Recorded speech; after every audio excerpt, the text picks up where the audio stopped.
take you through to a summary of the previous session, and I will also be dealing with the different approach of calculating deferred tax. So there are two approaches, which is the income statement approach and the balance sheet approach. So in the previous video, we talked about two branches or two standards. The other standard is the IFRS standard, which is the International Financial Reporting Standard. It is used by companies or businesses, depending on the public interest goal. That is something else. And another standard, it was the tax legislation, which is the Income Tax Act. So I said in the previous video, under the IFRS standard, we are using the accounting basis, which are referred to as the accrual basis of accounting. Okay, whereby an income has to be earned in order for it to be included in the income statement, and expenses have to be incurred in order for them to be included in the income statements.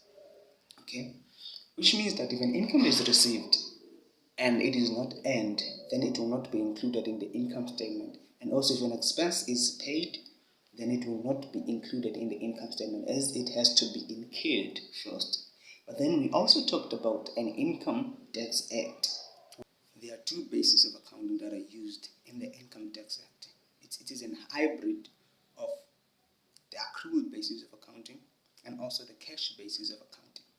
Okay, which means that if an income is earned, then it is included in the income tax framework. And if an expense is incurred, then it is also included in the income tax framework.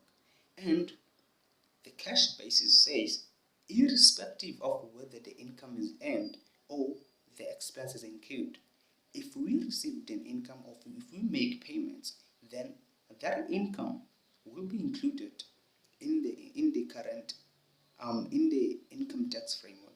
And also, if an amount is paid, then that means that amount has to be also included in the income tax framework. Okay, so both of these accrual basis of accounting are used by the Income Tax Act. Now we'll be talking about the different approaches to calculate deferred tax. We have the income statement approach and we have the balance sheet approach. So in the income statement approach, we will be given an income statement. Okay, so in that income statement, that income statement is prepared in terms of IFRS, which is under the accrual basis of accounting. So in order for us to calculate the tax that is taxed in accordance to the tax legislation, we need to take also into account the cash basis of accounting, which implies that amounts that are received but not yet earned, we will also have to take into account, include them in the income statement. And also expenses that are paid by the business but not yet incurred, they will also have to be in the income statement. Okay, because IFRS also considers income that is earned and expenses that are incurred. Now the balance sheet approach. The balance sheet approach, it focuses on the future economic benefits and the future outflow of economic benefits. Okay, so it is future income and future deductions. So the future income are the income which are as a result of an asset.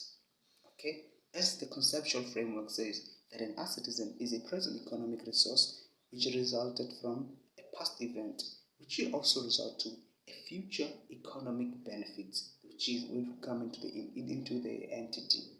Okay, and also a liability says that it is a present obligation as a result of a past event, which will also result to an outflow of economic benefits, which is a future outflow of economic benefit. Okay, so in the balance sheet approach, we only consider assets and liabilities.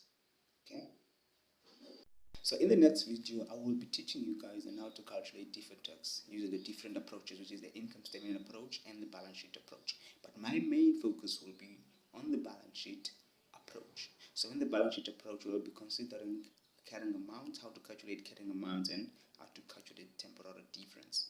Or like how to calculate tax base in order for us to get temporal difference, and from that we calculate the deferred tax. So please like, share, subscribe, and also click on the notification button if you want to hear more from me. Thank you.